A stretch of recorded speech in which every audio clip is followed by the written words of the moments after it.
tal? Muy buenas tardes. Mi nombre es Juan Carlos Mundo Medina. Les doy la más cordial bienvenida a otro webinar más de la Comisión de Mediación y Arbitraje de la Cámara Nacional de Comercio de la Ciudad de México. Para mí, el día de hoy es un gusto presentar esta gran mesa, a este gran panel, y me permito presentar a la licenciada Verónica Esquivel Patiño, que es la moderadora de esta sesión. La licenciada Verónica Esquivel Patiño es socia industrial del Grupo de Práctica de Litigio Civil, Mercantil y de Medios Alternativos de Solución de Controversias, representando a clientes frente a tribunales, árbitros y negociadores. Verónica cuenta con un LLM por la University of California, Berkeley, y cursó su licenciatura en el Tecnológico de Monterrey, graduándose con mención honorífica. Les agradezco a los ponentes que hayan aceptado amablemente la invitación y sin más, les cedo el uso de la voz a la licenciada Verónica Esquivel. Adelante, por favor. Muchísimas gracias, pues es un gusto estar aquí con ustedes. Muchísimas gracias al Centro de Mediación y Arbitraje de Canaco por esta invitación. Yo creo que sabían que me encanta a mí el trabajo con expertos durante arbitraje y entonces con mayor razón fue un gusto haber recibido la invitación para moderar este panel, donde como pueden ver en pantalla vamos a hablar de los do's and don'ts del abogado de parte, pero desde la perspectiva del perito. Escuchamos mucho de los do's and don'ts desde la perspectiva del árbitro o de los abogados, pero ahora vamos a escuchar cuáles son esas sugerencias que tienen aquí los expertos para nosotros. Y entonces quiero brevemente, para que vean la riqueza de panel que vamos a tener el día de hoy, explicarles a quién tenemos aquí.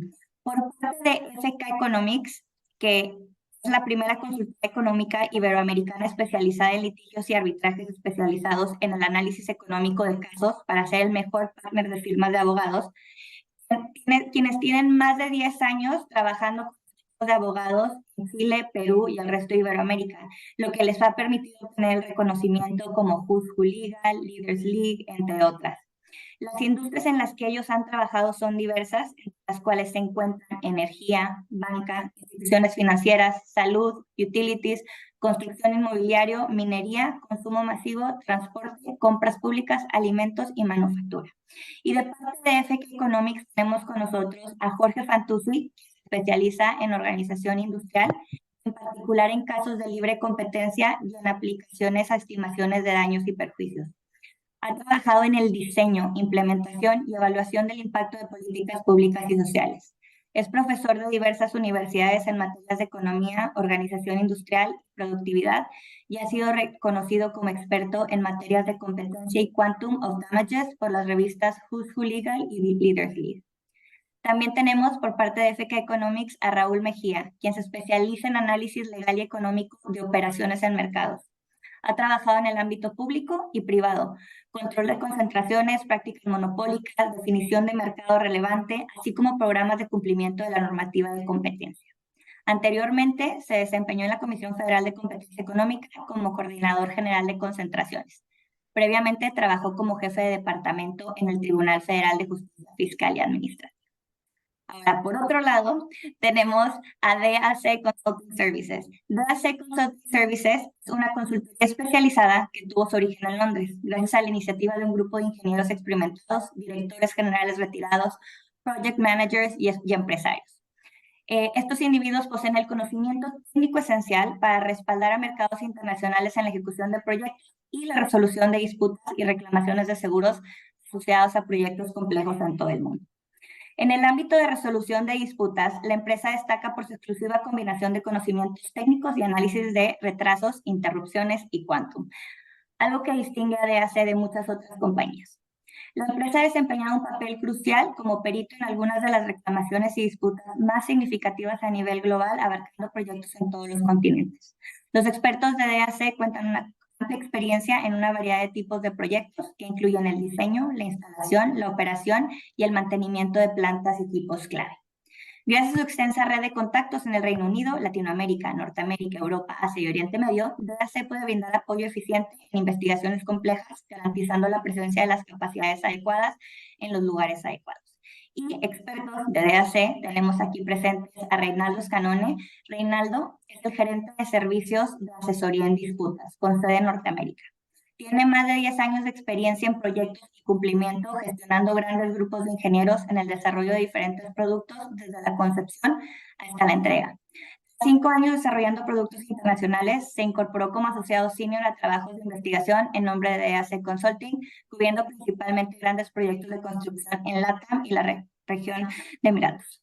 Reinaldo ha apoyado el trabajo de investigación de peritos técnicos en más de 30 investigaciones de reclamaciones importantes y análisis de causa raíz para más de 15 reclamaciones de seguros desde que se unió a DEAS. Y tenemos también a Miguel Hernández, ingeniero civil con maestría en ingeniería estructural, con más de 10 años de experiencia en el diseño de edificios residenciales, oficinas e industriales, incluyendo el diseño de cimentaciones, estructuras de acero, estructuras de concreto armado, aplicando soluciones de diseño sísmico. Ha aplicado sus conocimientos de ingeniería en evaluaciones forenses para determinar la causa del fallo en siniestros relacionados con obras civiles, dirigiendo y asistiendo al equipo en la estimación del costo de reparación, supervisando todo el proceso desde la gestión del proyecto hasta la visita in situ y entregando los informes a los clientes. También ha investigado el origen y causa de incendios para varias reclamaciones de seguros en LATAM.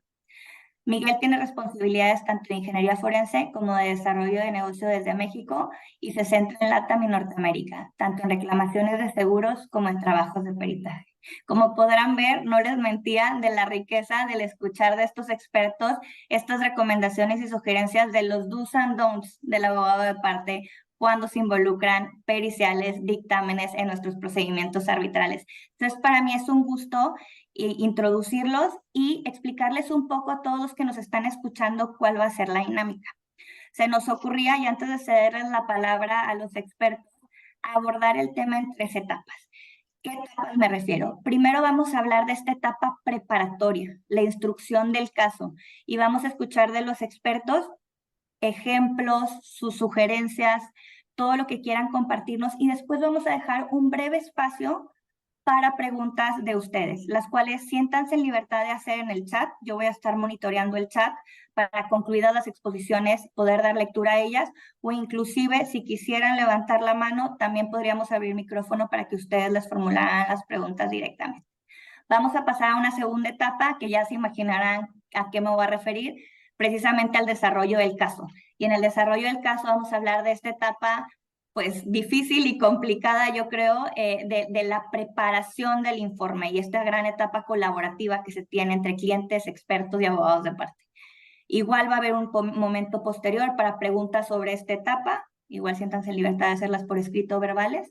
Y por último, vamos a hablar de la audiencia, el post-informe, ¿no? ¿Qué viene después de que ya se presentó este dictamen dentro del proceso y que se ha señalado esta fecha para audiencia? Entonces, sin más, les cedo la palabra para empezar con la exposición.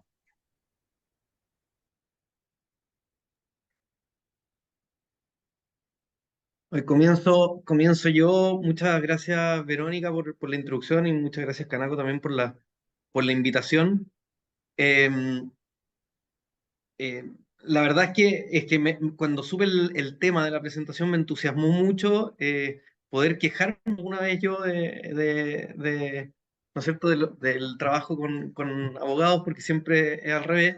Pero pues pensamos, oye, ¿por qué quejarnos tanto si la verdad es que el trabajo con abogados es muy beneficioso? Y quisimos introducir simplemente esta conversación con esta lámina.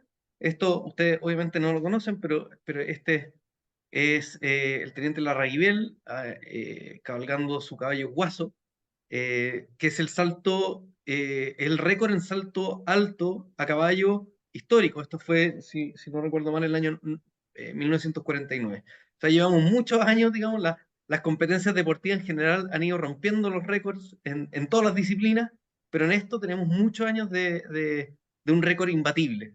¿Y por qué quisimos partir con esta lámina? Por una manera muy simple, porque vemos que este binomio entre el caballo y su jinete fue lo que permitió lograr este récord, esta sinergia, este efecto virtuoso entre ambos. El caballo solo, sin este jinete, con otro jinete, tal vez no habría podido lograr este récord histórico.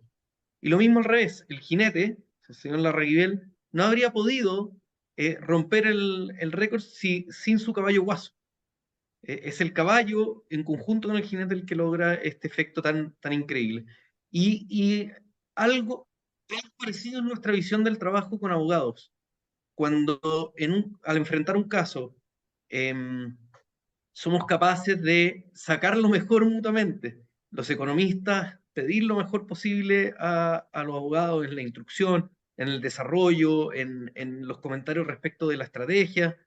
Y lo mismo al revés, cuando los abogados son capaces de sacar lo mejor de nosotros, en nuestro caso los economistas, pero los peritos en general, de que presentemos el mejor informe posible, con el mejor entendimiento del caso, bueno, ahí es cuando realmente se logra un trabajo efectivo, eficiente y que, en mi opinión, es virtuoso. O sea, yo creo que esa combinación de un buen economista o buen perito y un buen abogado que se sacan provecho mutuamente es finalmente lo que, igual que en el caso de este jinete y su caballo, son capaces de realmente romper marcas. Así que más que quejarnos, queremos como motivar la conversación que vamos a tener de esta manera eh, virtuosa, positiva, propositiva de lo que es el trabajo justamente de abogados y sus peritos. Sí, aquí quería, gracias, dar las gracias también en nombre de EAC por permitirnos estar aquí, a Canaco, Verónica, y también agregar a las palabras de Jorge que el trabajar dentro del mundo del arbitraje es algo que permite apreciar la labor del abogado. Y es algo que trabajando como ingeniero, pues no lo ves en tu día a día. Y a través de todos estos años trabajando con distintos abogados en distintas partes del mundo y llevando a los expertos a distintas audiencias, uno realmente logra apreciar y ver cómo un abogado casi se convierte en un ingeniero en el caso nuestro, y cómo ellos defienden su tema y se aprenden un tema que no necesariamente fue lo que les enseñaron en la escuela, pero lo saben defender como tal cual, como si fuesen ingenieros. Y yo antes de quejarnos, quisiera felicitarlos por la labor que hacen, porque a nosotros como técnicos, pues nos enseñan mucho. Bueno, entonces, de nuevo, para reafirmar cómo va a estar dividida esta sesión, lo que decía Verónica, vamos a tener 3 etapas y pues digamos es como una línea de tiempo, la etapa de la preparación e instrucción del caso. Vamos a presentar algunos resultados y algunos comentarios. Luego vamos a hablar del desarrollo y de la preparación del informe y todo esto que, pues, digamos, en volumen pareciera es la etapa más grande de un caso. Y luego la etapa 3 de la audiencia, que, bueno, pues sabemos que muchos casos no llegan a esta etapa, pero de todos modos, cuando ocurre, llega a ser crucial y definitiva en todo lo que se hizo previamente. Entonces, bueno, así está dividido, como mencionó Verónica, entre cada una va a haber espacio para preguntas. La idea es enfocarnos en cada una de estas etapas y bueno, pues está ahí abierto o bueno, se abrirá el micrófono o está el chat para que vayan dejando sus preguntas. Y bueno, entremos directamente en materia, la preparación o instrucción del caso. Y bueno, para esto, sí, Reinaldo, es tu turno, Sí. ¿cierto? Se nos ocurrió la idea de entrevistar a nuestros propios expertos. Y pasamos una encuesta sobre las 3 etapas a ver cuáles eran sus opiniones y les pedimos que fueran francos y simplemente les hicimos ciertas preguntas que van a ver evaluadas a continuación y luego de explicar un poco más el contenido de lo que nosotros pensamos que se debería hacer o no hacer dentro de estas etapas, les pedimos también sus opiniones y que fueran ellos mismos y dijeran, le dijimos que iba a ser anónimo completamente, a ver con qué nos venían nuestros expertos para darles feedback esta vez a los abogados.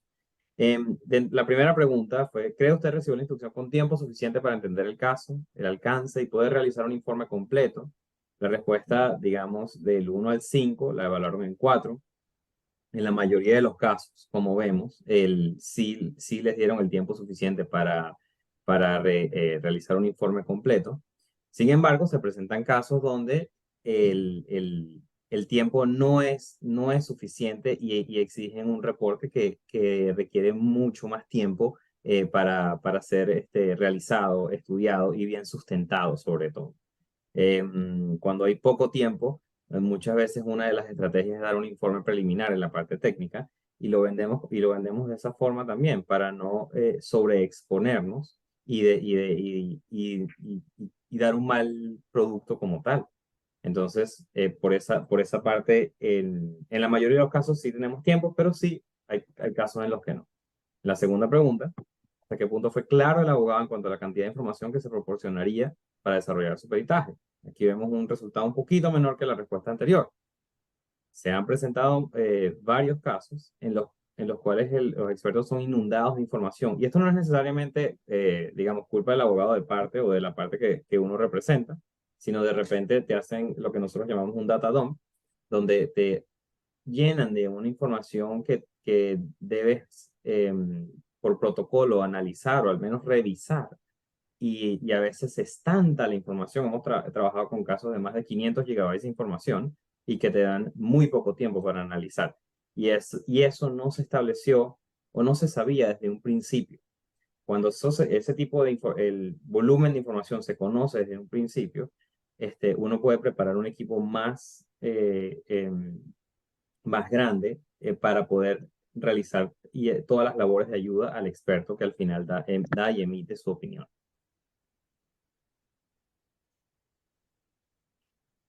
Muy bien, y ahora ya entrando un poquito más en materia, vamos a hablar primero de los do's, de las cosas que sí se deben de hacer por parte de los abogados de parte en, en los peritajes. La primera cosa a lo mejor es la más obvia, pero creo que aquí no me van a dejar mentir mis compañeros, que es generalmente de las que es más difícil, al menos de nuestro lado, de tener, que es involucrar al perito temprano. O sea, mientras más temprano dentro del proceso se involucre, pues va a tener uno mucha más claridad en cuanto a la viabilidad técnica del caso, de qué tipo de información se cuenta, poder analizarla con detalle y por lo mismo poder tener un informe adecuado. Obviamente esto va de la mano con los plazos. Mientras más pronto tenemos nosotros la información, pues tenemos obviamente más tiempo para trabajar y podemos tener un resultado mejor. Esto yo sé que suena algo obvio, pero realmente es algo que no digo que todo el tiempo, pero suele ser la primera complicación. Además de esto, tenemos el tema de nosotros contar con toda la información relevante. Aquí, obviamente, el insumo con el que nosotros disponemos es la información.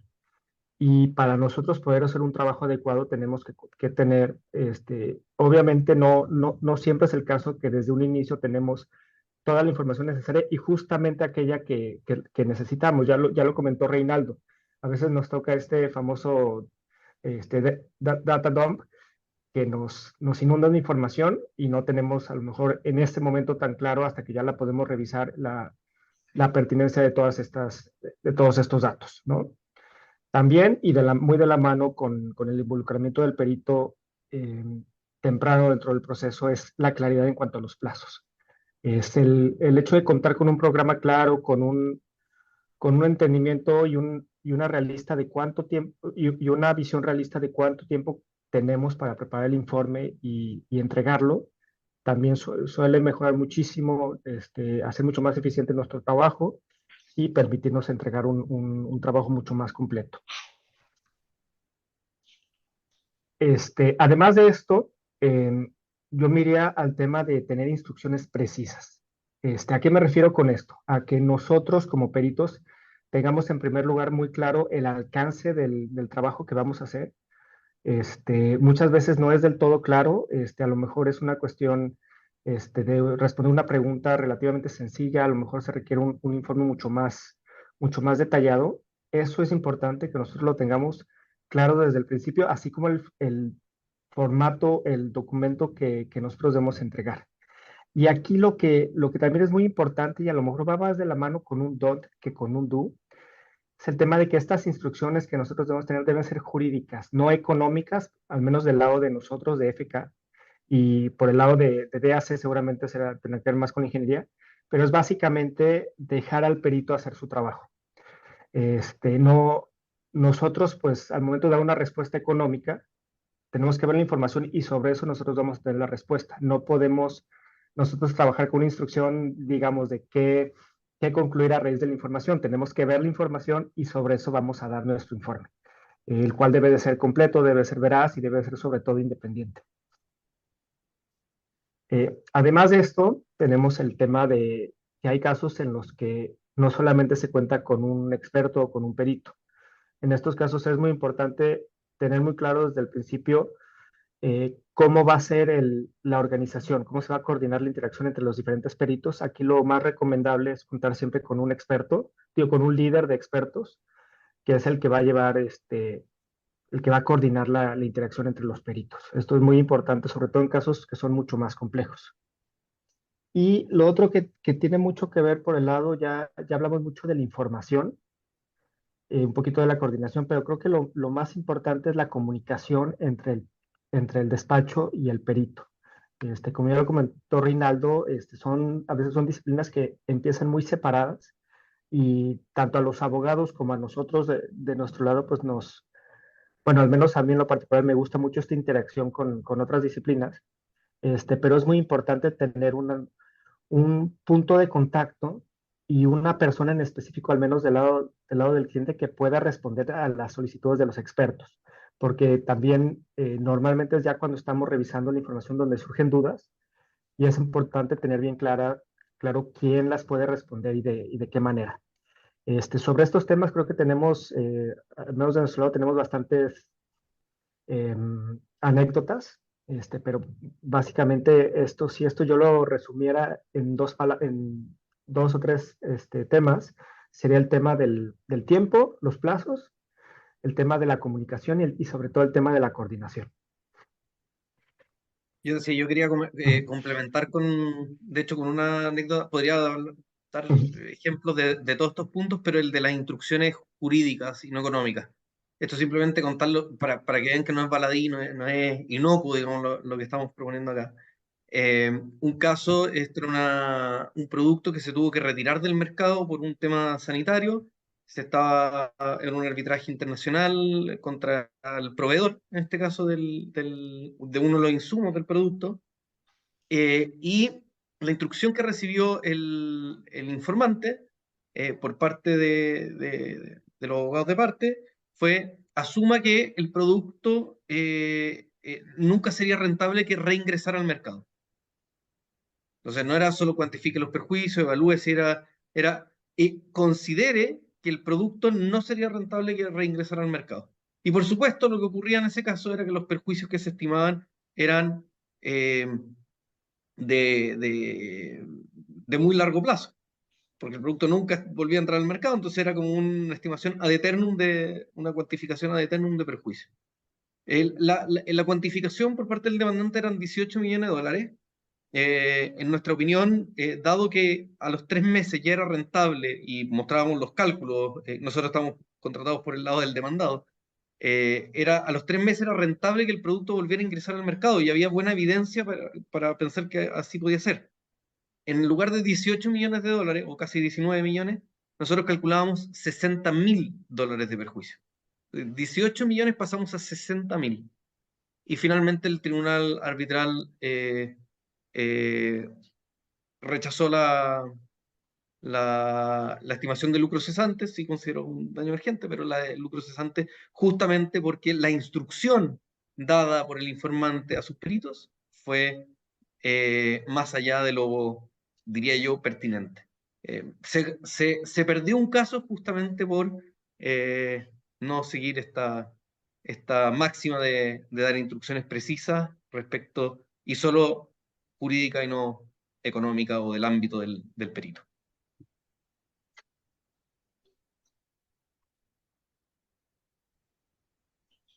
Y bueno, ahora del lado de los don'ts, verán, son muchos menos, entonces pues lo considero como algo positivo.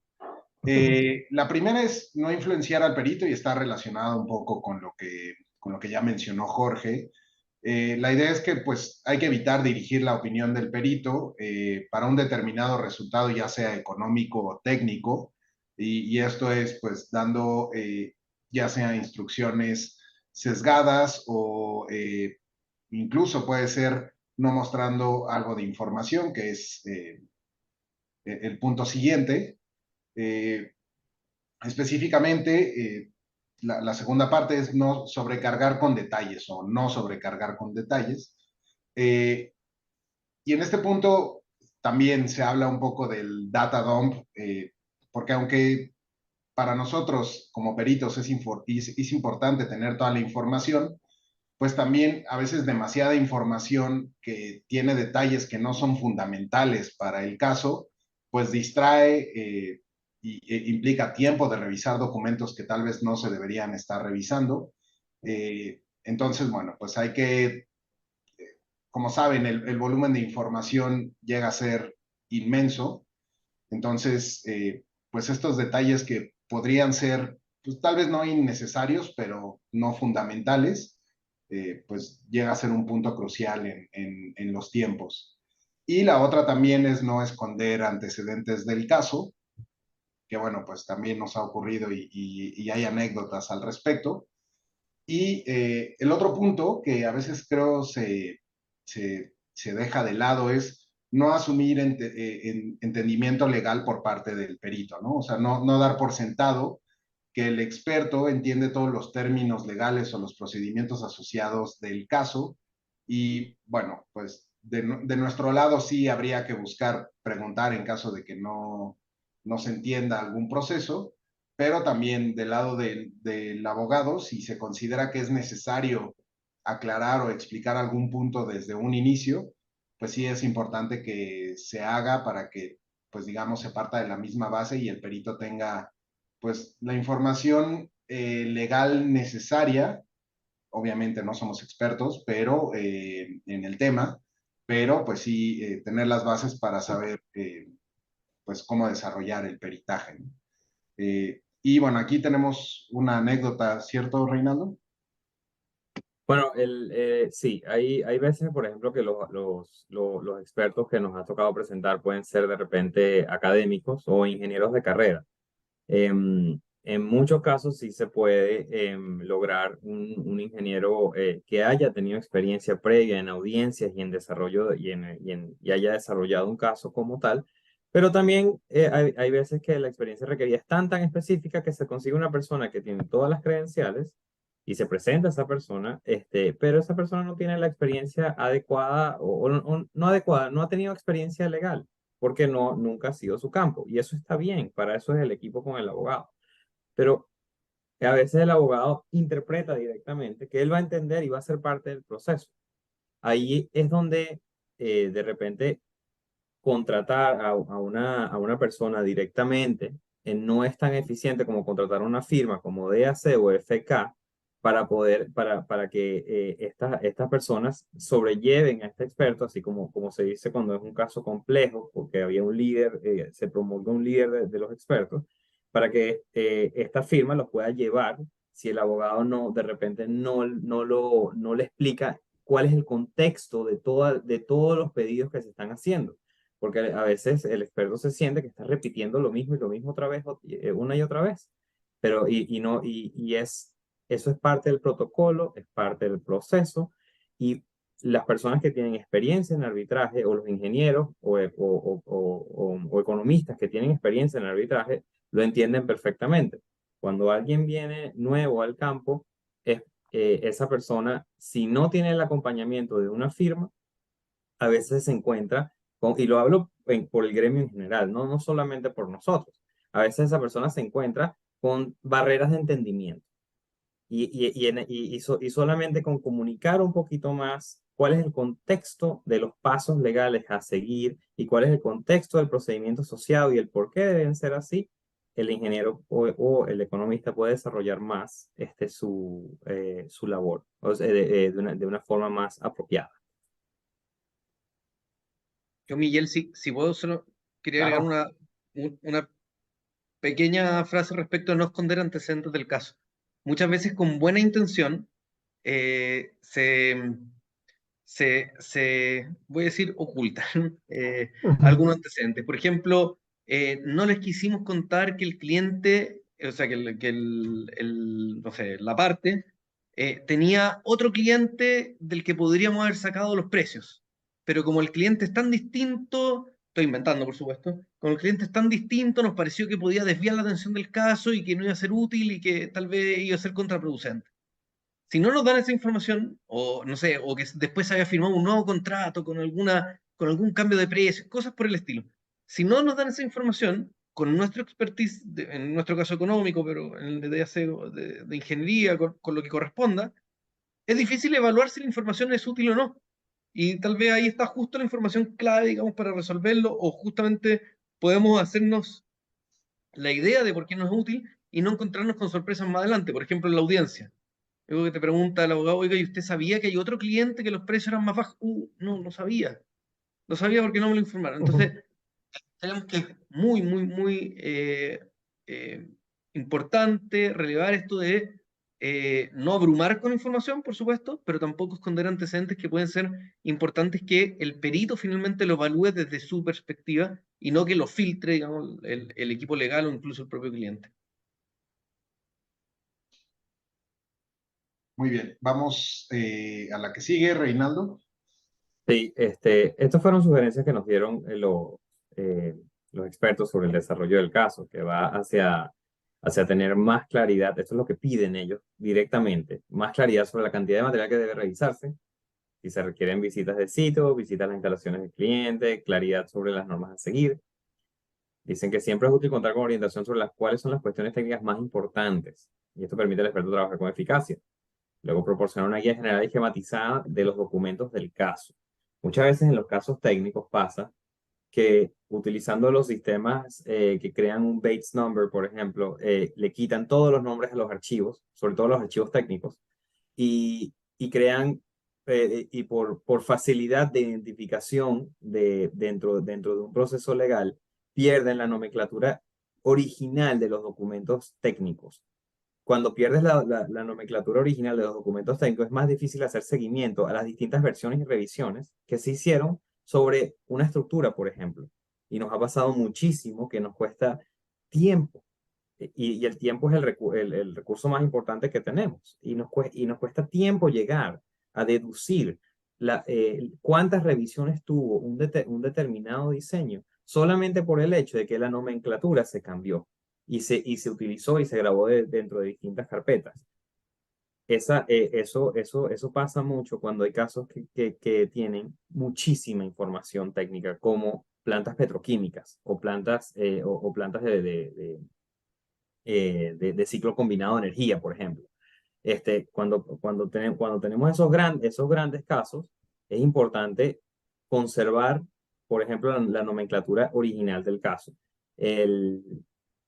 Y ellos, muchos de ellos, a veces piden una reunión virtual y para comprender y aprender las claves, las áreas claves del caso. Y eso se da si el abogado promueve frecuentemente, si es posible, la interacción con el cliente directamente o con el representante técnico del cliente. Sí, y a mí me gustaría enfatizar en el punto anterior de la guía general y esquematizada de los documentos, lo que decía Reinaldo, muchas veces el nombre de los documentos de un plano, por ejemplo, tiene una razón de ser, o sea, tiene claves que especifican la zona del proyecto donde está ubicado ese plano, si es un proyecto, si es un plano de ingeniería estructural o de ingeniería geotécnica, etcétera, y a veces al final viene, como decía Reinaldo, si es la revisión A, la revisión B, etcétera, todo eso dentro del nombre del archivo.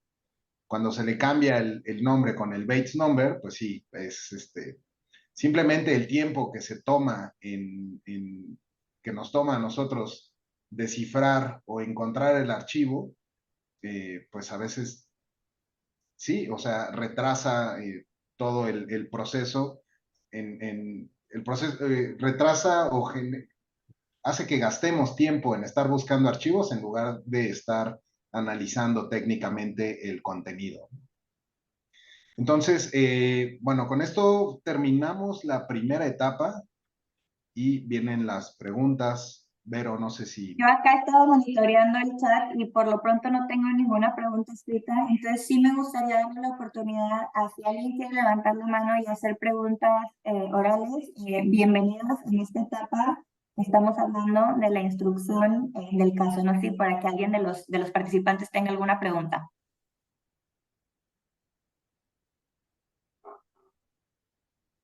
Parece que fue muy clara la exposición. No sé si se sientan regañados, pero no es regaño, ¿eh? Vieron que eran más do's que don'ts. Entonces, yo sí traigo una pregunta, la verdad, pero estaba pensando juntarla con la siguiente etapa y darles oportunidad de avanzar a la etapa del caso de la preparación del informe, porque creo que va a tocar sobre tanto esta etapa introductoria o preparatoria que como la segunda. Entonces, si no hay ninguna pregunta, aquí sigo viendo que no se ha levantado ninguna manita.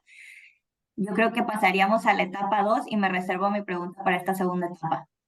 Ok, bueno. Eh, Perfecto, entonces pasemos a la siguiente, que es el desarrollo del caso, que es como tal, pues toda la revisión de la información y la preparación del informe. Aquí también hicimos una encuesta con varios de los expertos y bueno, pues también pueden ver que en general los resultados son buenos, 4 para arriba en una escala del 0 al 5. La primera es hasta qué punto fue colaborativo el abogado durante la fase del desarrollo del caso. 4.2. Le dio suficiente autonomía e independencia, también es un buen resultado. El resultado, o los dos resultados más bajos es respecto al formato y presentación del informe, si se dio orientación suficiente previo a la preparación del informe o pues muchas veces ocurre que una vez que se comparte una versión para revisión, pues empiezan los comentarios sobre la forma en la que se tienen que presentar nuestras citas y bueno, comentarios en general de edición que pues también implican tiempo que se tiene que invertir en pues este ciclo, ¿no? De revisión y de retroalimentación sobre el contenido y la forma del informe. La mejor puntuada fue son puntuales y eficientes en el proceso de retroalimentación sobre los informes. Y bueno, pues tal vez si el punto 3 hubiera sido inicialmente compartido la forma en la que se tiene que presentar el informe, pues ambas estarían todavía más arriba, con mejor calificación. Y finalmente, hablando de múltiples disciplinas, ¿cómo se calificaría la coordinación del abogado entre todos los peritos? Aquí por eso nosotros sugerimos que se debería contar con un coordinador de expertos, que incluso podría ser un ingeniero o alguien técnico para, pues, sí, precisamente coordinar todas las Disciplina. disciplinas que pueda haber en un caso, ¿no? Tenemos un asunto donde hay asuntos civiles, geotécnicos, del sistema de transporte, de boletos de un sistema de transporte masivo. Y bueno, las reuniones no ocurren tan seguido, pero hay información que sí se debería compartir desde antes y que es fundamental y el análisis de los otros expertos puede favorecer o ayudar a nuestro análisis. Entonces, a veces se obvia esta coordinación de expertos. Muchas veces se queda en manos de los abogados y bueno, nuestra sugerencia es que esta coordinación la pudiera hacer alguien del lado técnico. Lo que viene siendo un expert manager. Correcto. Y bueno, esta es de... Sí, como bueno, los do's en cuanto al desarrollo del caso, bueno, queremos apuntar la colaboración cercana, porque el experto, y sobre todo me refiero al experto que se está iniciando en arbitraje. El experto que se está iniciando en arbitraje tiene todo el conocimiento técnico necesario, pero no tiene el conocimiento de cómo presentarles un trabajo a ustedes, los abogados. Y entonces es importante trabajar con esa persona de cerca para poder llevarlo a tener un buen reporte y darle una retroalimentación constante para que todo ese informe encaje dentro de la estrategia. Explicarle esa estrategia es importante también, la estrategia jurídica en general, no a detalle, y también promover, de nuevo, promover y mantener esa comunicación con el cliente, el perito cliente, porque es el cliente generalmente es el que tiene ese conocimiento detallado de qué fue lo que pasó. En nuestro caso vemos, muchas veces nos toca, por ejemplo, una planta, digamos, de desalinizadora de agua, pero que fue construida hace 10 años. Y como en nuestro caso los estudios son forenses, ya las personas de repente no están ahí, pero queda uno que de repente no tiene tanto tiempo, es el project manager, pasó a otro proyecto ya, y esa es la persona que puede contar las cosas, cómo pasaron, cómo fueron, el por qué sucedieron, y cuando nuestros técnicos quieren entrevistarlo, la disponibilidad de esa persona es importante programarla, sobre todo en los casos, bueno, forenses, como son los que lidiamos nosotros, programar la disponibilidad del cliente para poder resolverle dudas al perito una vez el perito haya estudiado al menos preliminarmente el caso.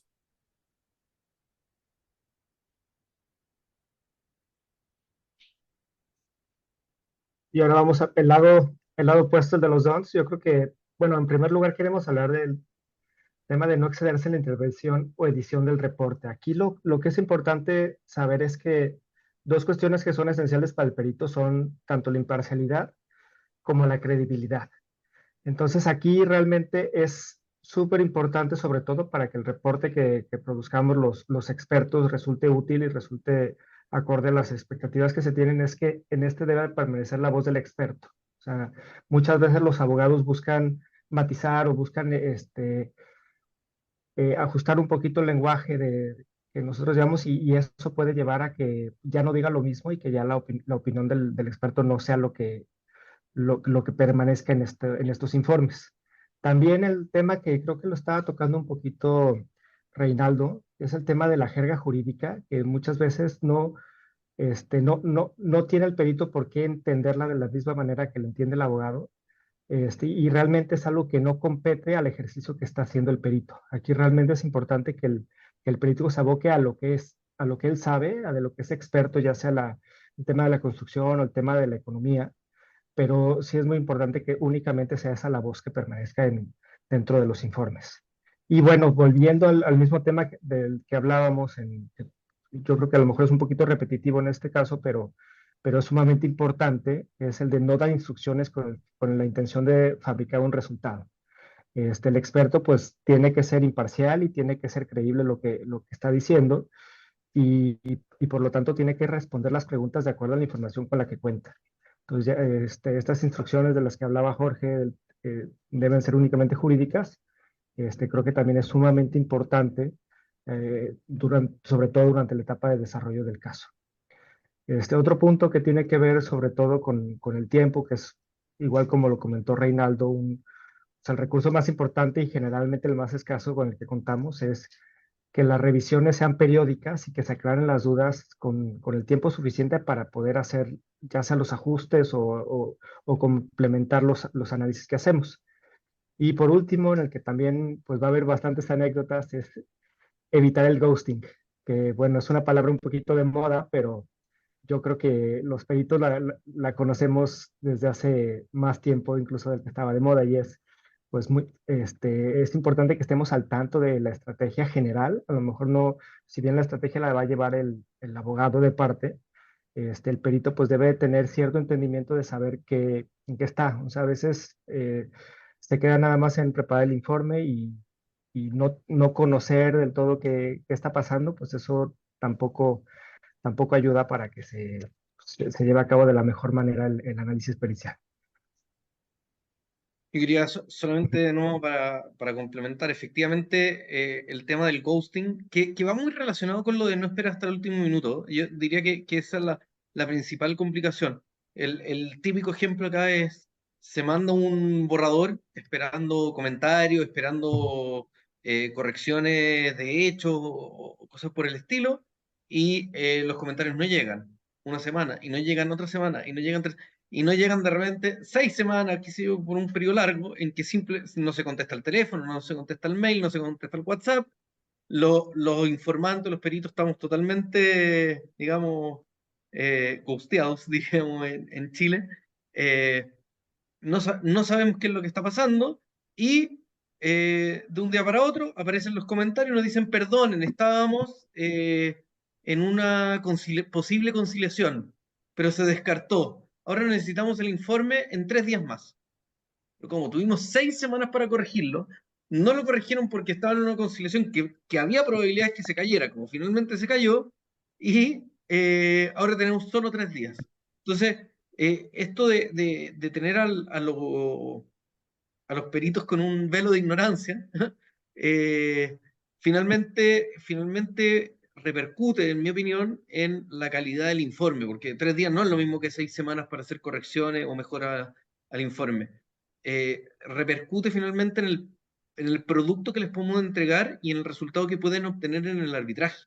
Entonces, aunque sea algo breve, eh, no aislar al perito. Creo que es difícil enfatizar más, digamos, y lo mismo de esperar hasta el último minuto, en la relevancia que tiene para finalmente obtener un buen resultado.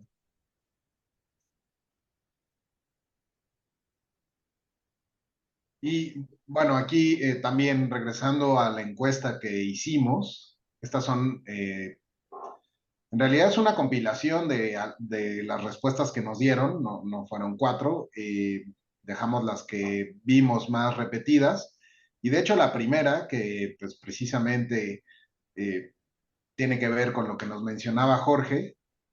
Creo que en esta sección fue la respuesta o la sugerencia a los abogados que más encontramos en la encuesta que hicimos, ¿no? Que es a los expertos les gustaría que les informen lo antes posible de cómo va avanzando el caso, cómo está evolucionando. Precisamente ellos son la conexión entre el perito y el cliente y deberían permitir una vía de comunicación abierta entre ambos, si es posible, pero si no, por lo menos, pues estar informando de qué ha ocurrido en el caso, ¿no? Precisamente nos ha pasado en algunos asuntos donde hay lo que mencionaba Jorge, un tema de una posible conciliación y tal vez el asunto ya no va a seguirse desarrollando.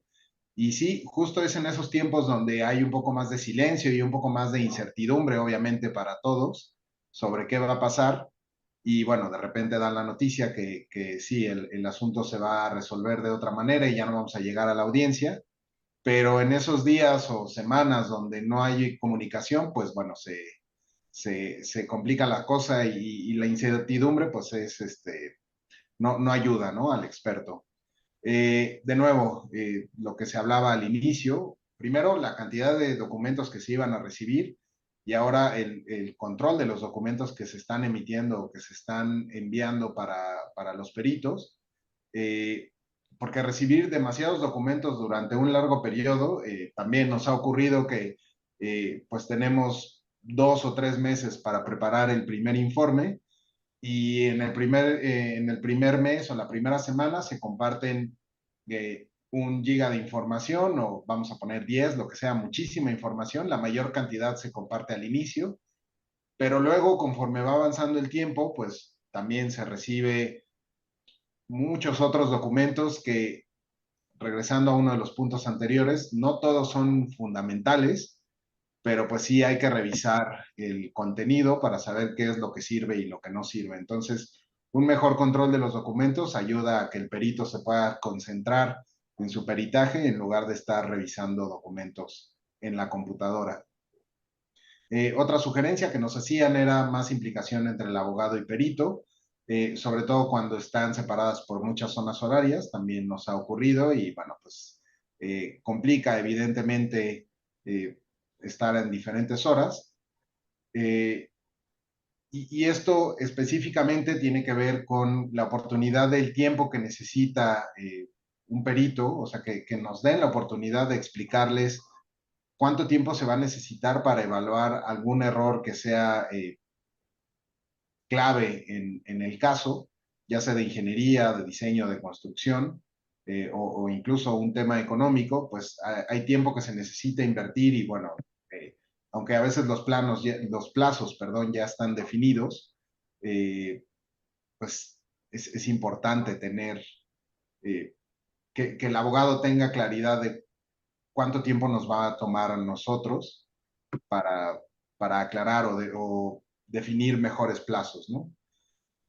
Y bueno, esta también nos pareció importante, la última. Uno de los expertos decía, según mi experiencia, los abogados suelen entender mejor el caso después de mi explicación de los temas técnicos que tras la explicación de su cliente. Mi consejo es dedicar tiempo al inicio para esta explicación, ¿no? Y bueno, pues me pareció muy importante porque sí, a veces del lado del cliente, pues hay expertos que incluso podrían tomar el papel precisamente del testigo experto, pero pues por situaciones de intereses no se puede. Y a veces, pues sí, tienen el conocimiento necesario para hacerlo, a veces más o menos, ¿no? Y bueno, este experto nos dice que le ha pasado, le suele pasar que los abogados entienden mejor el caso después de que él se los explica. Entonces, dedicar tiempo a esto, pues puede ayudar a todo el desarrollo del caso y a mejores conclusiones. Y bueno, llegamos a la parte de las preguntas. Y acá ya se empezó a animar la audiencia. Tenemos una primera pregunta que yo creo que esta a lo mejor va un poco más encaminada a nuestros expertos de DAC. Nos pregunta Diego Valencia, en el caso de los peritajes en química, ¿cuánto es un tiempo razonable? Cuando hablamos de tiempo razonable, ¿cuánto sería un tiempo razonable? Y además agrega, ¿los medios alternos de solución de controversias recurren a peritajes en química o son poco recurridos? Digo, hemos hablado mucho de dictámenes en ingeniería estructural a lo mejor, pero ¿qué otros tipos de dictámenes les ha tocado a ustedes ver en la práctica?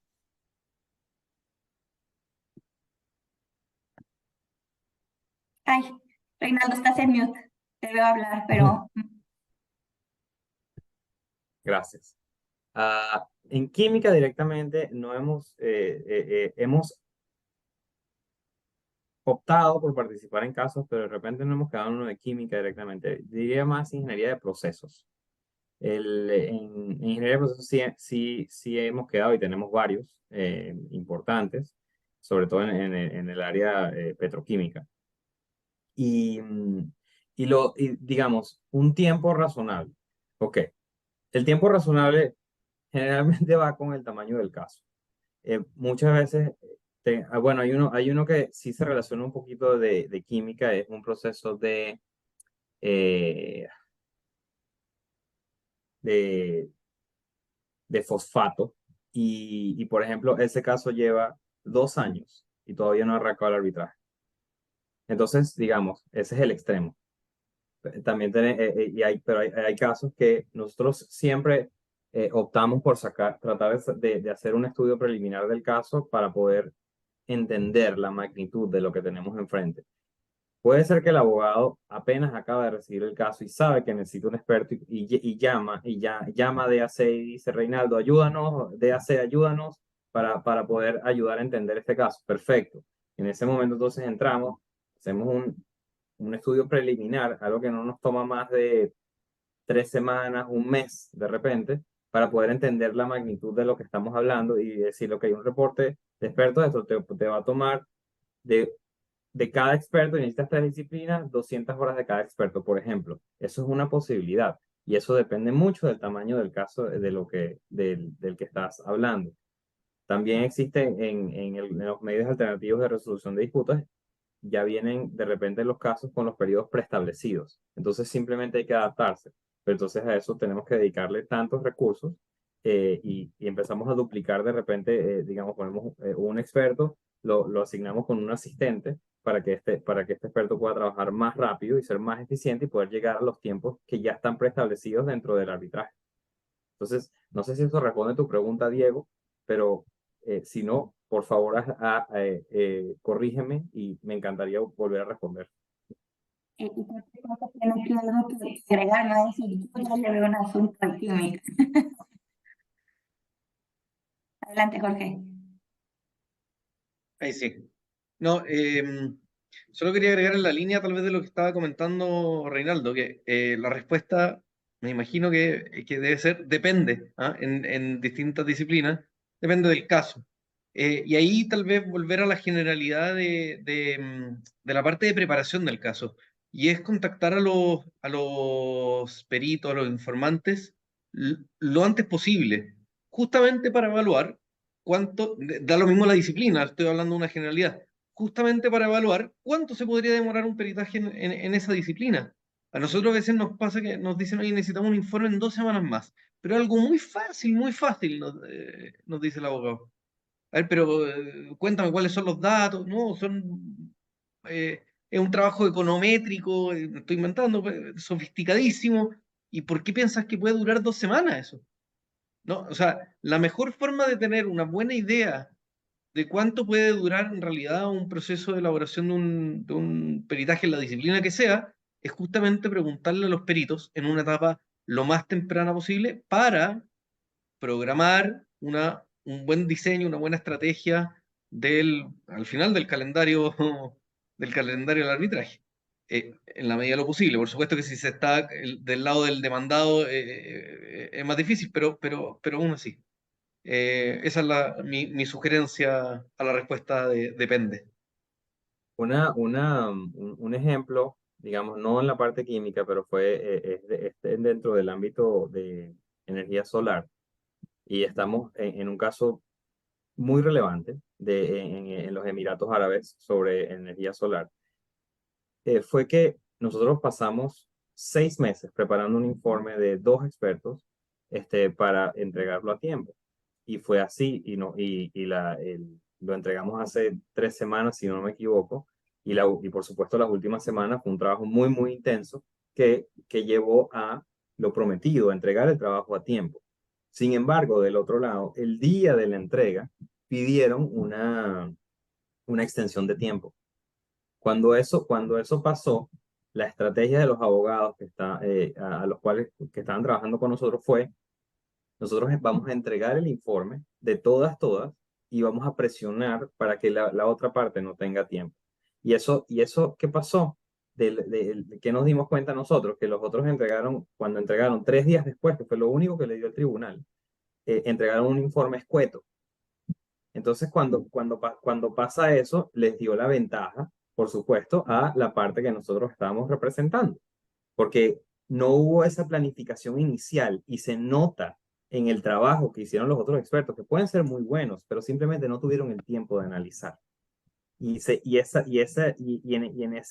ese caso, pues hubo un punto del lado de la cancha nuestra, por decirlo de alguna forma, porque tuvimos el tiempo de planificarnos y trabajar con bastante anterioridad ante una de las entregas, mientras que vimos cuál fue el resultado de no tener tiempo para trabajar sin saber las razones por las cuales no tuvieron el tiempo o no dedicaron el tiempo suficiente. Pero sí, ahí se vio directamente en el resultado del reporte entregado. Entonces, y va lo que dice Jorge, el estar temprano en un caso puede jugar muy a favor tanto de los expertos como de los abogados. Gracias. Y aprovecho para preguntar si alguien tiene una pregunta que quiera formular oralmente. No tengo tema en que levanten la mano.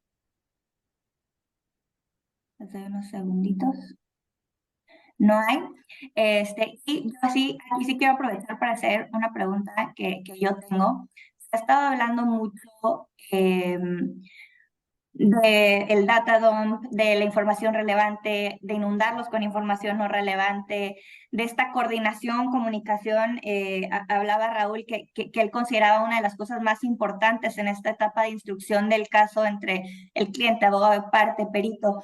Y hablando de estos grandes volúmenes de información que les toca manejar, y por eso decía, esto a lo mejor va a aplicar para estas 2 etapas, que es donde más flujo de información se está intercambiando.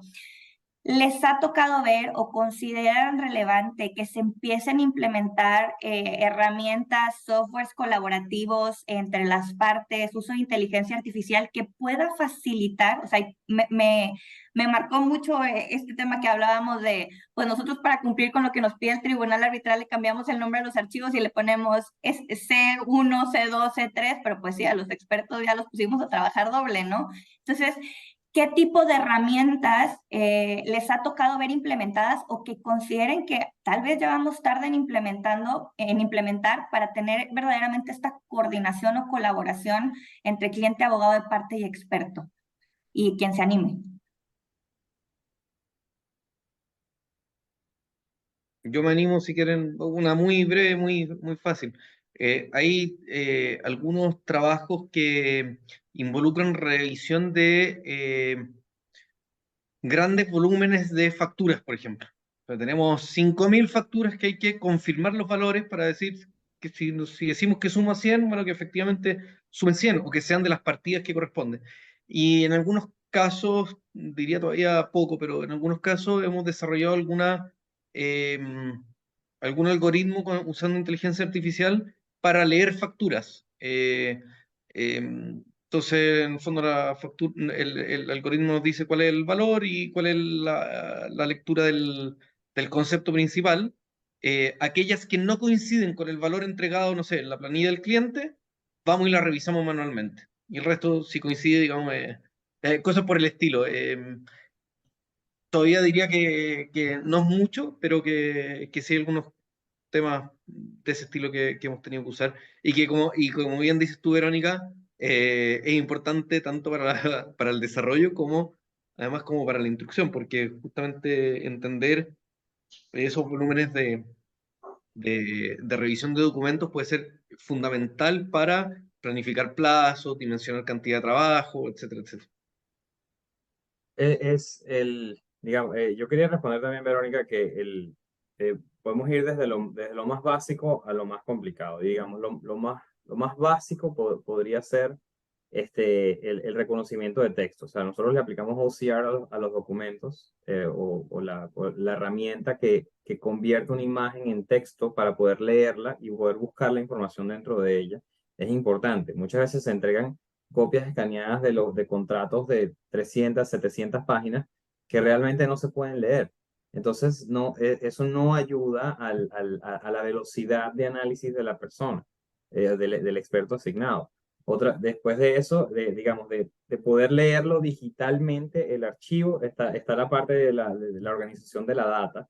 Es importante que el sistema que se utilice, sea Relativity, sea OneDrive, sea Dropbox, que sea de fácil acceso al experto. Y que sea rápido. Y eso depende también de la velocidad de conexión que tenga el experto o no, en muchos de los casos. Ya un tercer nivel, que es lo nuevo que está llegando, que es la inteligencia artificial. Ahí yo antes de yo trabajar en arbitraje, venía de trabajar en un mundo digital y puedo entender un poquito y yo entiendo cuáles son, a grandes rasgos, las ventajas que nos puede traer la inteligencia artificial, pero sí pediría tener un poquito de cautela a la hora de utilizar la inteligencia artificial para evitar, por ejemplo, hacer citaciones falsas a documentos y entender que cuando le pides a la inteligencia artificial realizar alguna tarea, tienes que encuadrar esa tarea muy bien para que no se salga de los parámetros de los cuales te debes expresar dentro del arbitraje. Porque pasó el caso de Estados Unidos, donde hay un abogado que está a punto de perder su licencia por utilizar el sistema de inteligencia artificial, y el sistema de inteligencia artificial le creó citaciones falsas, de las cuales se dio cuenta el tribunal. Y eso pone en riesgo la carrera del abogado y también puede poner en riesgo la credibilidad del ingeniero o del economista. Entonces, ahí hay que saber, la inteligencia artificial nos va a traer unas ventajas, nos va a traer cambios, indudablemente, pero simplemente hay que tener cautela en cómo pedirle las cosas y cómo hacer lo que se llama el prompt, ¿ok? Cómo pedirle el prompt para poder enmarcarlo dentro de un área de conocimiento específica.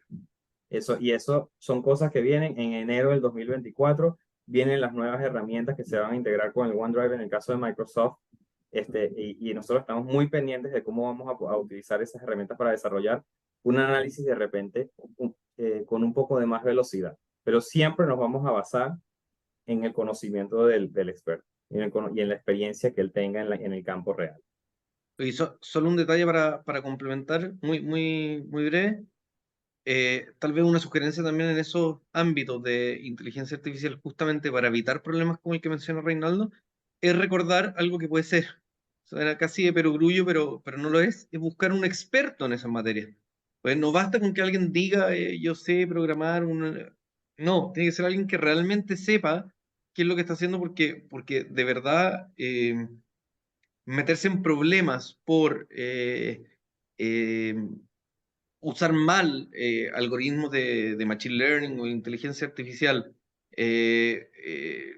o sea, finalmente puede repercutir en tener resultados equivocados en un peritaje o como decía Reinaldo, incluso estar citando información que no existe, digamos, citas que no existen. Entonces es realmente sensible y por eso es muy importante las credenciales del experto como en cualquier otra disciplina.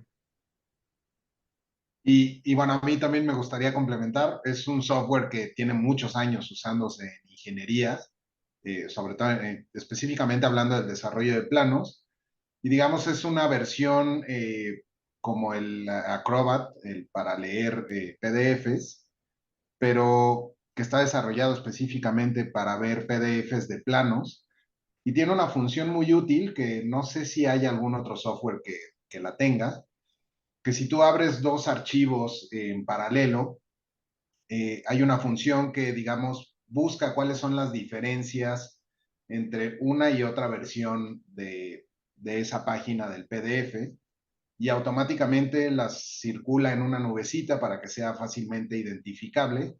Y bueno, pues esto es muy útil para cuando hay varias versiones de un mismo plano, vamos a decir una planta estructural o una elevación de un edificio. Y bueno, pues ahí se puede identificar muy rápido con un clic. Lo puede hacer cualquier persona, aunque sepa o no de ingeniería.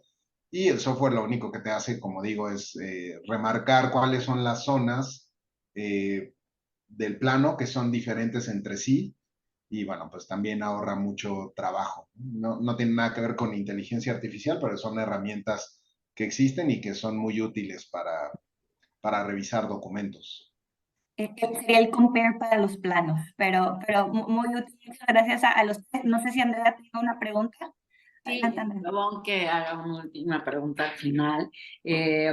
Recién no fue un caso que me pasara a mí, pero quería saber si a ustedes les ha pasado esto platicando con un perito y en relación con la contención de los temas de los costos en el arbitraje. Al perito le pasó que no le dieron acceso como a todo el expediente, sino a unos resúmenes que habían hecho los abogados de la parte por un poco de tratar de controlar los costos, ¿no?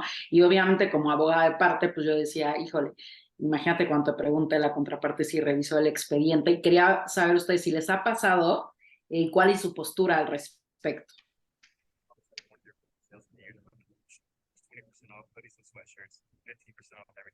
A nosotros no nos ha pasado, ¿cierto, Reinaldo? Yo en los que he visto, pues sí nos comparten toda la información, pero No, ya va, espera. En los últimos 5 años, ya va. Sí, de repente no solo un resumen, pero sí información limitada. Eso sí lo he visto, Andrea. Cuando recibimos eso, la manera de protegernos como expertos es simplemente basarnos muy específicamente en los documentos que recibimos y no salirnos de ese esquema. O sea, a la hora de no hemos llegado a hacer cross-examen, Es digamos, lo que quería decir, porque en no el hemos llegado cross es al cross en base a un resumen, nunca. Nunca hemos llegado al cross en base a un resumen. Porque esa parte del resumen nos ha pasado al principio de un caso, pero al cross-examination no. Pero, por ejemplo, digamos, sí vimos un experto que y esto fue un caso de seguros que se llevó a un arbitraje, y el cliente nos dijo, mira, háganos una evaluación después, porque nos están haciendo una oferta, háganos una evaluación, y nosotros le dijimos, mira, en el peor de los casos, te tienen que pagar por lo menos 30-40% más, en el peor de los casos. Entonces, bueno, entonces vámonos a juicio contra ellos. Y se fueron a juicio, eso fue en Londres. La otra persona que había hecho el informe, del otro lado, terminó en el juicio pidiendo disculpas, diciendo que él no era en realidad un experto. Entonces ahí se dejó notar que los abogados lo llevaron por un camino en el cual él no se supo defender y simplemente aceptó, quién sabe por qué razón, a lo mejor alguna razón económica, necesitaba el dinero, no lo sé, y no puedo asumir. Simplemente sé lo que sucedió en el momento y la persona no se pudo defender y por supuesto perdió. Eso pasó hace como 4 años en Londres y fue bien interesante ver que simplemente la otra persona no pudo. ¿Y por qué? Porque no tenía la información concreta y los abogados no lo llevaron como debían llevarlo. Sí, no, y es Jorge. que, o sea, a mí no me ha pasado, dije, claro, o sea, siempre los inundas de información y cómo le hace el experto para pararse delante del tribunal arbitral y de la contraparte a defender una postura si realmente tiene información bien limitada y que probablemente sea simétrica la que tiene el otro experto, ¿no? Y eso, pues, te resta considerando la importancia que tiene un peritaje, sobre todo en ciertas materias como infraestructura, energía, donde hemos visto casos que después de la audiencia los expertos le dan vuelta al asunto, ¿no? Entonces, lo que quieres es tener un experto preparado y no esta limitación. Entonces, digo, Ay, me llamó mucho la atención que pasara y entiendo en cuanto a temas de costos, pero eso qué costo para la estrategia o el caso puede tener, ¿no?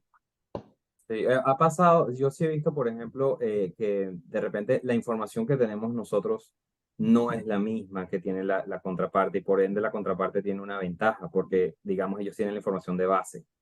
Y por contratos o por rompimiento de contrato, pues simplemente la parte que estamos representando nosotros se salió hace muchos años y ya no tiene, por ejemplo, la data de la planta completa. Entonces, y la data nueva de que el sistema sí está dando el resultado que era esperado, no la tenemos y no la vamos a tener, pero sí la vemos reflejada en el informe contrario. Entonces eso también, cuando baja la audiencia, entonces eso se nota y ahí decimos, nosotros nos basamos solamente en esta parte y de acuerdo a esta parte, el resultado de nuestro estudio da esto, pero solo esta parte. Y ahí se puede, digamos, luego pedir la información o si viste el reporte antes, pedir esa información, pero sí hemos estado en ocasiones donde la información fue limitada, pero no hemos llegado a esa parte de la audiencia que dices tú que solamente con un resumen. Ahora, perdón, Jorge, tenías la mano levantada. No, hola Andrea, gracias por la pregunta. Yo tal vez comentar dos cosas desde la perspectiva del perito económico. La primera es que creo que nunca nos ha tocado que el resumen de un expediente para el desarrollo del informe, pero sí para el desarrollo de la propuesta. Y creo que Sí. eso es muy útil, muy recomendable. O sea, eso lo primero. Pero sí hay una versión para los peritos económicos del tema del ahorro de costos que es, oye, este es un tema muy fácil, te dice el abogado. El cliente incluso ya avanzó en la cuantificación de perjuicio y ustedes tendrían que, uso las comillas, solo tendrían que validarla. Bueno, esa estimación de perjuicios el 100% de las veces, no, ya, el 99,9% de las veces no sirve. Y no sirve no porque esté mal hecha, sino que porque se basa en mi experiencia, te dice el gerente general de la empresa o el gerente comercial de la empresa. Entonces uno empieza a preguntar, oye, ¿y este parámetro K igual a 2 que está en la planilla Excel? ¿Por qué? ¿De dónde salió? No, lo que pasa es que en mi experiencia generalmente es el doble de... No, tan lleno de cosas así, porque falta la idea como del contrafactual, del estándar de prueba en un arbitraje, que no tiene por qué tenerlo porque no se dedica a eso. Entonces ese tema del ahorro de costos es algo que es muy habitual en nuestro caso de te entrego masticado la cuantificación del daño y la verdad es que creo que es un tema muy sensible y muy fácil, digamos, de que más que ayude, induzca errores. Igual lo recibimos porque a veces la forma de entender dónde están el entendimiento de la industria, aparte del experto en la industria que es el propio cliente, pero sí hay que tener mucho cuidado con que tenga la lógica de una cuantificación de daño en un estándar de prueba de un arbitraje. Muchas gracias, Reinaldo. Muchas gracias, Jorge. Gracias, Vero. Pues si no hay ninguna otra, yo creo que pasamos a esta última etapa que a los abogados nos encanta, que es la audiencia, donde viene el cross y ver cuáles son las sugerencias que tienen los expertos para nosotros los abogados en esta etapa.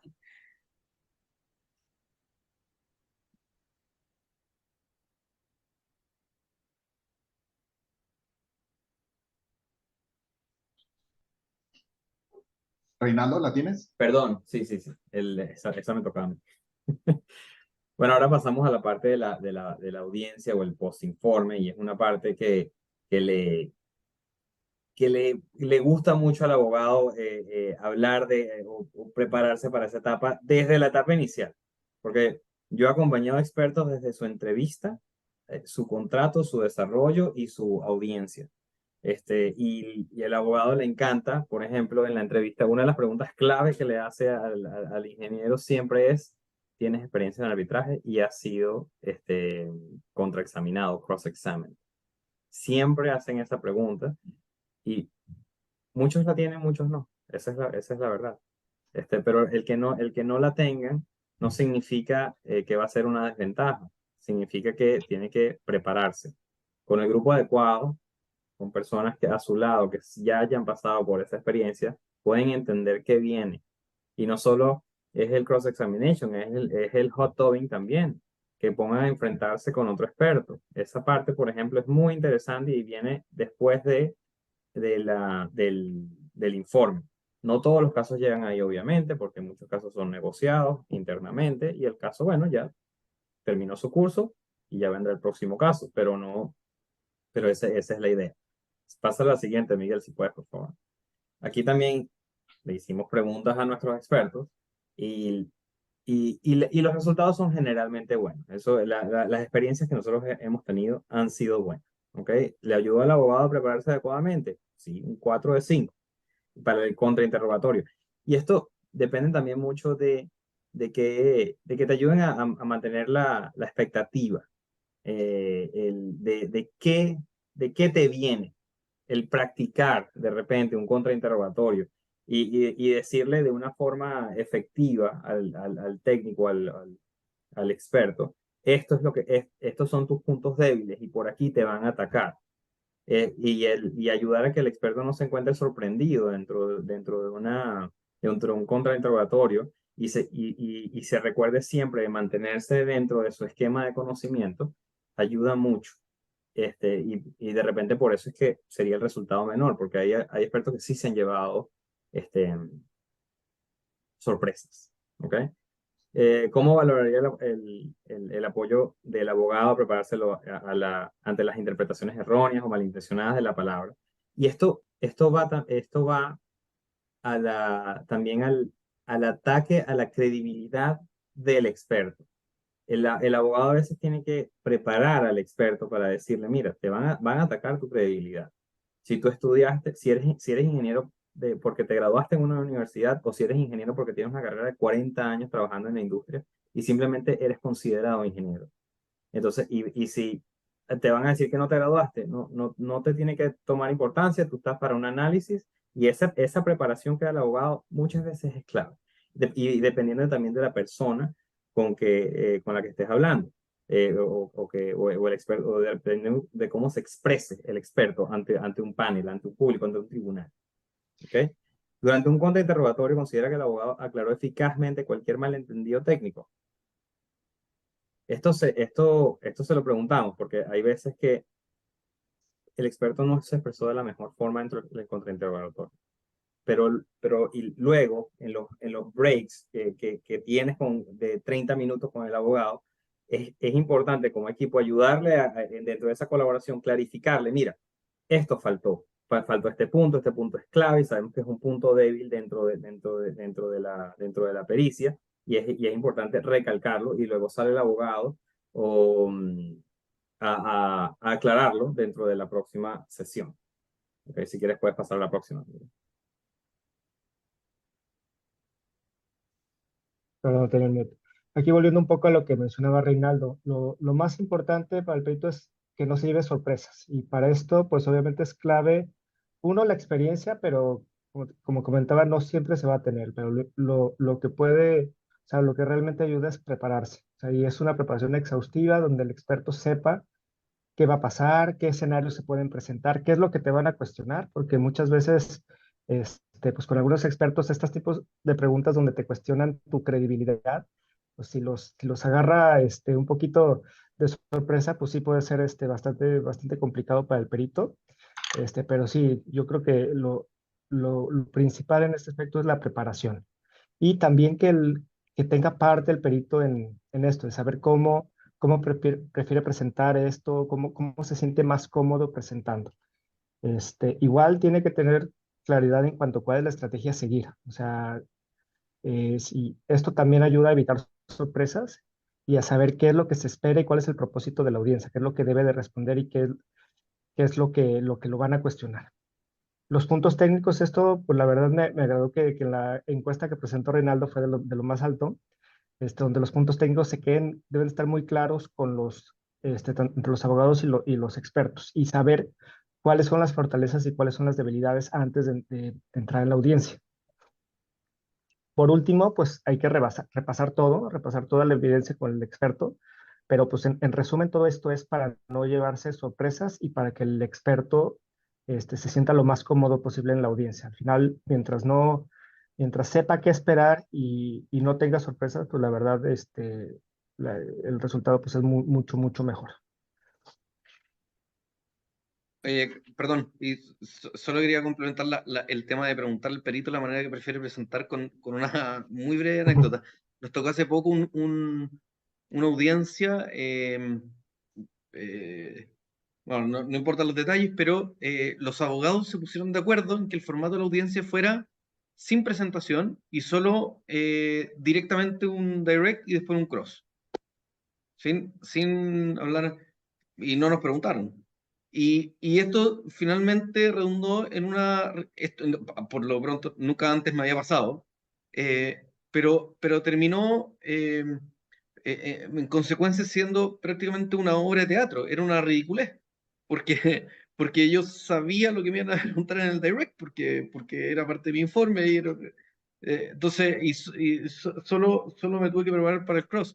No una forma fluida, razonable de presentar, sino que era simplemente en un plazo muy breve, además, en unos pocos minutos, responder a preguntas que más parecía una obra de teatro que realmente algo que fue ayudar a aclarar lo que tal vez fue mal explicado en un comienzo. Entonces, nada, el tema de preguntar al perito en la forma, sobre todo si se van a pactar cosas creativas, digamos, fuera de lo común, la sugerencia ahí, ojalá realmente preguntarle a los peritos qué les parece. ¿Ah? Creo que es una recomendación de sana convivencia. Hasta el grado de qué recursos necesitan tener disponibles para presentar, ¿no? O sea, oye, vas a tener que exponer algo, necesitas minutos para presentar. Digo, a mí me ha tocado que lleguen hasta con maquetas para temas ya estructurales, entonces, digo, todo va a depender, ¿no? Aquí en los don'ts, en cuanto a la última etapa del arbitraje, el no involucrar al experto en la preparación del interrogatorio de la contraparte puede llevar a una mala interpretación técnica del abogado. Ahorita les cuento voy a pasar por los otros puntos primero y ahorita les cuento una anécdota. El no explicar en qué consiste la audiencia, para que simplemente el experto entienda. Y sobre todo el que no sabe, para hablar de la industria en general. O sea, no solamente de las firmas que se dedican a arbitraje, pero sino de los expertos que sí están, que se empiezan a involucrar dentro de este mundo. Hay que explicarles en qué consiste una audiencia para que entiendan y no se sientan perdidos. El no aclarar los posibles malentendidos técnicos, que fue lo mismo que mencionó Raúl hace poco, y no proteger el testimonio del experto, dejando que el contrainterrogatorio se salga del área de conocimiento específico del experto. Hemos visto cómo abogados sí protegen y dicen, mira, no, esa pregunta no corresponde porque no es dentro del área de conocimiento del experto. Cuando el experto él a veces se encuentra con la necesidad de responder todo lo que le están preguntando, pero él no es así, él se debe mantener solamente dentro de su área de conocimiento. Y por ejemplo, el no involucrar al experto en la preparación del interrogatorio, ¿ok? Nos pasó en un cross en Nueva York, que el abogado pues quiso interrogarnos sobre una tabla de Excel. Y una tabla de Excel muy grande que habíamos manejado durante meses nosotros. Entonces, el abogado, su técnica iba como en una escalera, si en este escalón dice sí, continúa este, si en este dice sí, continúa este, y el último escalón, entonces como tú dijiste que sí a todos esos escalones, quiere decir que el primero es verdad. Pero entonces resulta que el abogado antes, con una actitud un poquito soez, dijo, yo soy el que hago las preguntas aquí. Entonces nosotros no pudimos preguntar nada. Entonces nos tuvimos que quedar callados y dejarlo que hiciera todas sus preguntas. Y a la última pregunta le dijimos, no, pero es que el primer dato que diste tú aquí arriba, esa es la columna errada. Estabas fijándote en el dato que no era porque no corresponde al rango. O sea, para decirle y en ese momento se le cayó todo su caso que llevaba media hora construyendo y trancó la llamada, trancó todo y el abogado pues se puso sulfurado dentro del caso porque y hay evidencia, digamos, que él no se involucró, no involucró a su experto para que le enseñara qué parte de esa tabla debía ver. Y por supuesto, bueno, eso se vio reflejado en la audiencia como tal. Fue una experiencia que nosotros nos quedamos así como que, oye, ¿qué pasó aquí? Porque el señor de repente estaba muy, muy efusivo y hablaba muy alto y de repente no tengo más preguntas. Y se acabó el caso porque él cometió un error en su análisis de la data. Y que no era un trabajo de él, era un trabajo de su experto explicarle a él. No sé si Jorge tenga alguna eh, anécdota que contar. No, como el hombre de la anécdota. No, solamente destacar el punto 2, lo de la audiencia, como hemos dicho ahora durante todo el webinar, hay veces que los expertos que están en la audiencia no son necesariamente personas que se dedican a este rubro.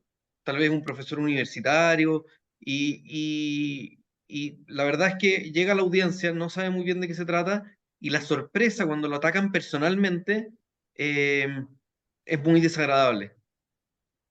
Yo ya estoy, digamos, estoy entrenado, ya sé que es parte, son gajes del oficio, pero tal vez para un, no sé, un profesor universitario que no trabaja ni en FK Economics ni en DAC, tal vez no es parte de su oficio y puede ser realmente contraproducente no explicarle antes porque es finalmente dejarlo expuesto a ataques que tal vez lo van a, a desconcentrar, van a desenfocarlo de la pericia técnica que tiene que presentar y lo van a llevar a defender como su criterio, sus pergaminos, tal vez hasta su honra, ¿ah? Que es algo que los abogados a veces cuando no tienen un buen caso, hay que decirlo con todas sus letras, es parte de la estrategia y la herramienta a las que acuden. Entonces, nada,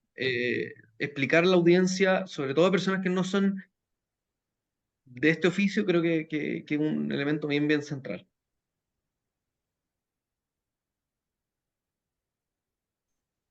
No sé, Miguel, si a lo mejor pasemos a las conclusiones en respeto del tiempo y particularmente el tiempo de aquellos que yo sé que están exponiendo a pesar de que son sus 9 de la noche. Entonces, no sé si pasemos a las conclusiones porque también me encanta que estas provengan de estas encuestas internas que hicieron ustedes a sus expertos. Ok, sí, bueno, son las últimas sugerencias y estas son en general sobre la colaboración en un caso. Ya lo mencionábamos, voy a hacerlo rápido, organizar una reunión inicial en persona si se puede para un mejor entendimiento del caso.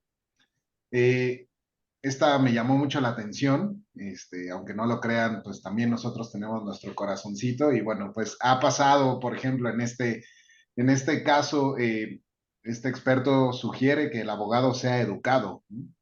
Y segura, esta frase que está entre comillas, se la dijeron a él, es que los abogados son abogados y bueno, él contesta, Así no es como hacemos las cosas en ingeniería. Entonces, en lugar de una carta con un tono agresivo y muy formal, pues tal vez sería mejor una reunión un poco más informal. Seguramente ahí habrá más progresos que pues un documento un poco, poco amable o poco eh, conciliador, ¿no? También revelar claramente cuáles son las expectativas y prejuicios de las partes. Eso puede ayudar a desarrollar mejor el caso.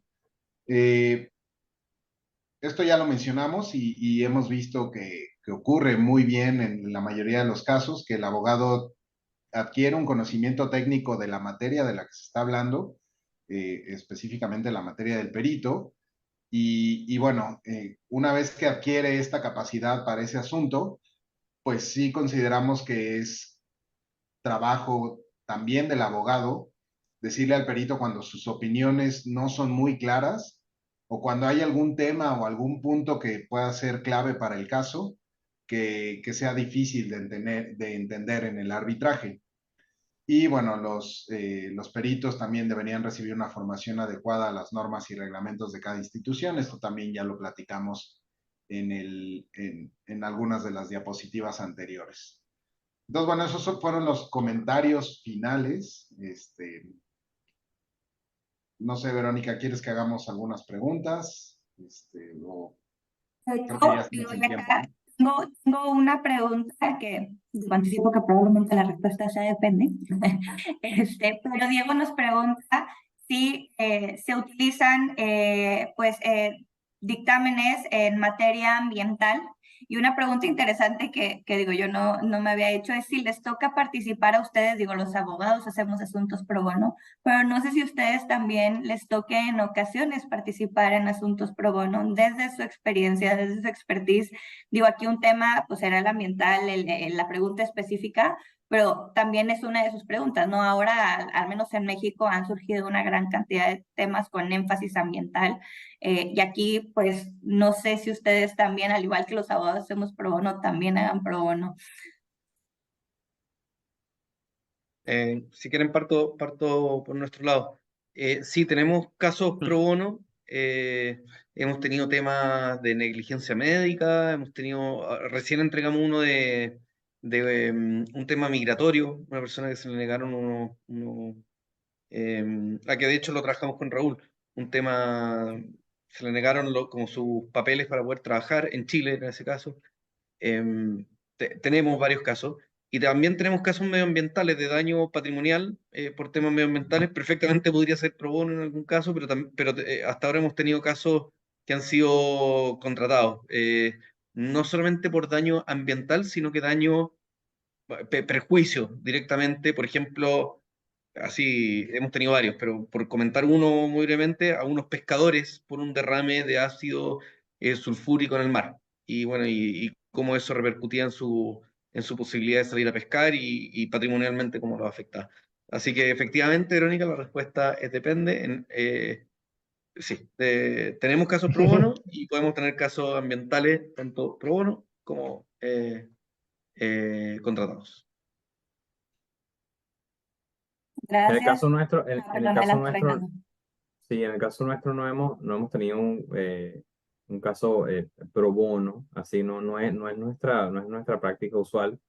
Creo que iba a dar un ejemplo muy parecido al que nombró Jorge, pero del otro lado, porque sé que era una asociación civil discutiendo la contaminación de sus aguas sobre una empresa estatal. Y, a nosotros nos tocó pues representar a la empresa estatal con el experto. Em, no creo que estaríamos negados a una actividad pro bono, dependiendo del tiempo que tome, obviamente, y evaluar, pero en mi caso particular, no sé si en el de Miguel, a mí no me ha tocado una actividad pro bono. Sí he hecho voluntariado, pero en otras áreas. No, a mí tampoco hasta ahora no me ha tocado la oportunidad de hacer un caso pro bono, pero bueno, yo creo Pues que sí bueno, sería muy interesante. No sé si acá tengamos preguntas del público, preguntas que se quieran formular oralmente.